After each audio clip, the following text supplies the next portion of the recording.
عزيزتي حواء، سر الرجل برج الجدي منذ تقابلت معه سيدتي وأنت تحاولين أن تقومي بمحو ملامح الكآبة والتجهم عن وجهه، لكنك لن تفلحي في ذلك، ونصيحتي لك أن تنظري في داخله لعلك تصادفين مشاعره الطيبة وأحلامه السعيدة وصفاؤه ونقاءه في أجوائه ورغباته التي تسير وفق ما يبغي ويشتهي. نعم، هو يملك كل هذا في داخله، أما في الظاهر فلن يتبدل أو يتغير الأمر كثيرا برغم رغبته الخفية في الظهور عكس ذلك. من هنا عليك يا عزيزتي أن تنظري إليه بعيون أخرى. هذا الإنسان قد بنى حول نفسه أسوارا ضخمة لأنه يخاف دائما أن يصاب بالعطب، لكنه في داخله قوي وطموح بشكل خيالي.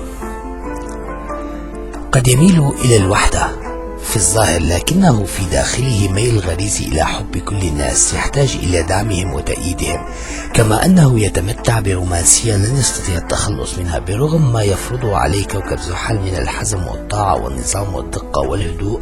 طابعه الهدوء وعنوانه النشاط والمثابرة والجد. لا تنخدع من محاولات الجدي في إظهار الاستغناء عن مجاملاتك، فالحقيقة غير ذلك، بل هو في أمس الحاجة إلى الشعور بقيمته ومجهوداته في خدمة الناس، لكن طبيعته المتواضعة هي التي تجعله يرتبك ويرفض الثناء عليه، لكنه في داخله يرغب في ذلك. فلا تنخدعوا من احمرار أذنيه وبريق عينيه عندما تقولون له كلاما جميلا. لا تحزني يا عزيزتي أو تغضبي من زوجك، فالجدي يختلف عن كثير من الرجال في الأبراج الأخرى، فهو عكسهم تماما. تختلف مراحل الحياة لديه، فتجدينه في أول زواجكما يبدي إفراطا في الرزانة والوقار والتأدب والرشاد، كل معالم النضج وكأنه شيخ عجوز، ولكنه عندما تتقدم به السن سيبدو عليه الفرح والسرور وترافقه حيويته وإطلالة الشباب، ولسوف يصحبك إلى أرقى المحلات لشراء أجمل الأزياء، ثم تقضين أمسية جميلة بعد العشاء في مطعم فاخر، ولا ننسى أبدا أن يحمل لك زهورا يلقيها تحت قدميك. الجدي مرتبط بأهله وعائلته وأقربائه، ومن هنا وجب عليك الامتناع عن إغضاب أهله، بل التقرب نحوهم حتى ولو كانوا لا يستحقون هذا، لأن أي تصرف على عكس ذلك ستجعلين به زوجك بين نارين. الرجل الجدي لن يخاطر باتخاذ قرار سريع بشأن الزواج كما قلنا سابقا، لكنك لابد وأن تساعديه في اتخاذ قراره، فهو لا يحب التبرج النسائي والعطور ومساحيق التجميل الزائدة، واعلمي بأنه يقوم بدراستك من جميع الأوجه. هو يحب فيك الإخلاص والمحبة والصبر والثقة، هذا بالأساس، كما أنه يحب أن تكوني ماهرة في الاعتناء بتنظيم منزلك وإدارة حياتك بشكل نموذجي. يتمنى دائما أن يراك بشوشة الثغر مرحة إلى جانب العقل والثقافة وحسن التصرف. إذا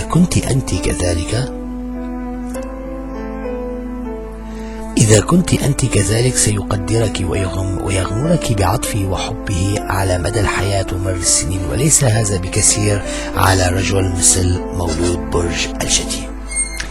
عزيزي الرجل، هل تعرف سر المرأة برج الجدي؟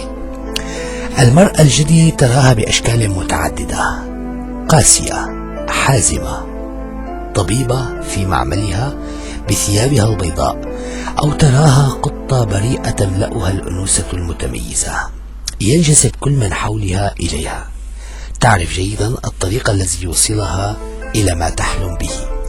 لسوف تختار رجل الجدير بها من بين كل الرجال، ذلك الرجل الذي سيحملها فوق عرش المجد الذي تستحقه. المرأة الجدي إذا لم تجد الرجل الذي يستحقها تنخرط في العمل وبشكل مكثف باعتباره الأفضل لها، لكن فكرة الزواج لن تنتهي بهذه الصورة، بل ستظل عالقة بداخلها تراودها بين الحين والآخر، وستحصل على ما تريد إن عاجلا أم آجلا، لأن النجاح في العمل لا يعطي لها الاطمئنان الكامل كما يمنحه لها الزواج. لديها قوة رهيبة في داخلها تجعلها تستطيع الظهور بشكل متواصل في حالة مزاجية جيدة، وذلك يرجع إلى قوة إرادتها في السيطرة على عيوبها ونواقصها. في البداية لن تقتنع المرأة الجدي بك كرجل يستحقها، ولن تثق في مشاعرك نحوها مهما قلت لها، لكن بعد مرور الوقت ستزداد هي يقينا بك، وستستغرب أنت عواطفها وشغفها ولها بك عندما تشعر هي بالأمان نحوك، وبأنك قبطان السفينة التي توصلها إلى بر الأمان. حينها ستسلم لك زمام الأمور، وستضعف أمامك وتهديك كل شيء من قلبها وبلا حدود. امرأة جميلة تشعر بجمالها كلما تقدم بها العمر، تملك طبيعة خاصة لطيفة ساحرة تتميز بنضارة الشباب الدائم، وهذا ما يميزها عن كل النساء التي عرفتهن من قبل، حيث يفتقدن سحرهن وجمالهن مع تقدم الزمن. أخطأت حين سمحت لنفسك بالتنكيت على أهلها وذويها. أنت تعرف جيدا أنها تحب أهلها جدا، بل وتقدس أهلها.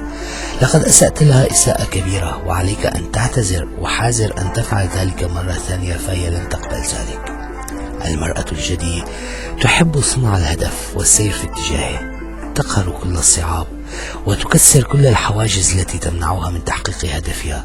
رومانسية عن قناعة، تحب الموسيقى الكلاسيكية، وجهها مضيء مشرق دون تجاعيد، وجنتها تزينهما الورود فتضيف إليها مسحة جمال. ففتش عن كل ما هو جميل في زوجتك، ستكون أسعد الناس.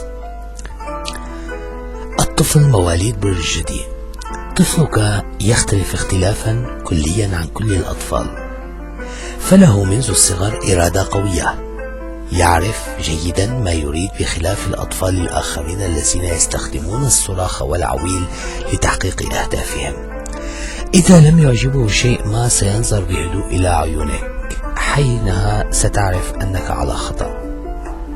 ستشعر بذلك جيدا بالضبط كالتلاميذ الذين أخطأوا أمام مدرسيهم. رغبات هؤلاء الأطفال محددة، وصرف الاهتمام عنها أمر غير مقبول بل مستحيل. هو يحب النظام والطاعة منذ نعومة أظافره، ترى ذلك في ألعابه ومذاكراته، بل الأكثر من ذلك أنه لن يقبل تغيير طريقة تنظيمه لأموره. نعم، هم يسمعون نصائحك جيدا وينفذونها، ويرجع ذلك إلى حبهم لك وتقديسهم للأسرة، فهم يفضلون التنزه معك، وإذا كنت منشغل عنهم فلن يخرج بمفرده، بل سيرغب في انتظارك حتى يخرج معك. يحب المذاكرة ويفضل مثابرته ومواظبته وحبه للعمل والمسؤولية. يكون من المتفوقين، وقد يصادفه الكثير من المشاكل لكنه يستطيع أن يحلها بنفسه فاطمئن. أطفالكم يحبون التسلية مع الكبار، مع معلميهم، ضيوفكم بالمنزل البائع في المتجر. هم أيضا يحبون الموسيقى سماعا وممارسة، ولديهم مواهب خاصة في ذلك. قد يبدو على طفلكم الخوف وعدم الثقة بالنفس، ومن هنا يأتي دوركم على تشجيعه، وبخاصة في مراحل المراهقة، فالحب والعواطف الجياشة لا يستطيع الجدي ضبطها، فساعدوهم في عبور هذه المرحلة والتغلب على مشاكلها. يبقى لكم طيلة العمر. أهم نصائح مواليد برج الجدي: لا تبتعد عن الحركة وممارسة الرياضة. جمال امرأة الجدي واقعي، جمالها من جمال الطبيعة، لكن أوراق الشجر تحتاج إلى بعض التنظيم لتأخذ اتجاها جماليا أكبر. لا بد أن يحكم الإنسان الناضج والناجح في حياته قانونين: قانون العقل وقانون العاطفة.